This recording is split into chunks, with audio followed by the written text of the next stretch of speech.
beautiful too. Like I love this game of entrepreneurship too, because I think it's coached me a lot. And again, I say this fully recognizing I'm about to get absolutely rocked when I have children, right? It's like all the parents I know I'm calling you all.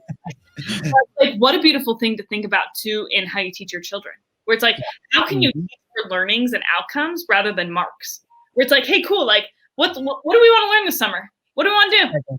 And like, okay, cool. You wanna build a computer? I have no idea how to do that. But cool, let's figure it out. How are we gonna figure it out? Yeah. I think it was I don't know if you're familiar with Jesse Itzler, husband of Sarah Blakely. Oh, he's amazing. Yes.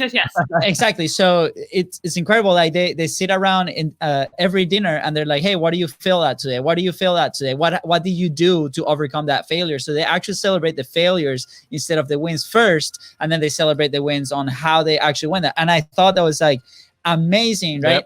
And when we went back to our world, you know, at the time, and we shared this idea, everybody's like, oh my goodness, like what? Why would you do that? Like, and I think that's the difference. I think the people that seek those failures faster to learn faster and then start discovering themselves, then they will find their own path and then have their own success in their own terms. Yeah, I mean, I think people do need to celebrate the wins, of course, you know, dopamine, it makes you feel good and everything. But I think celebrating the wins, it comes from a comfortable place, right? Like we feel pretty nice celebrating our wins, but it's very harsh to look at yourself and say, you know what, like I failed at this.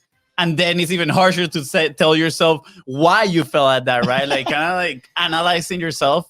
I think that's one of those times like a true leader. Like I literally just got off, like just right before this, I had a call with my coach, right? So like I'm always learning. And literally I asked her a question and she answered, and it wasn't an answer I was expecting. I was like, wait, why did you like talk to me about that?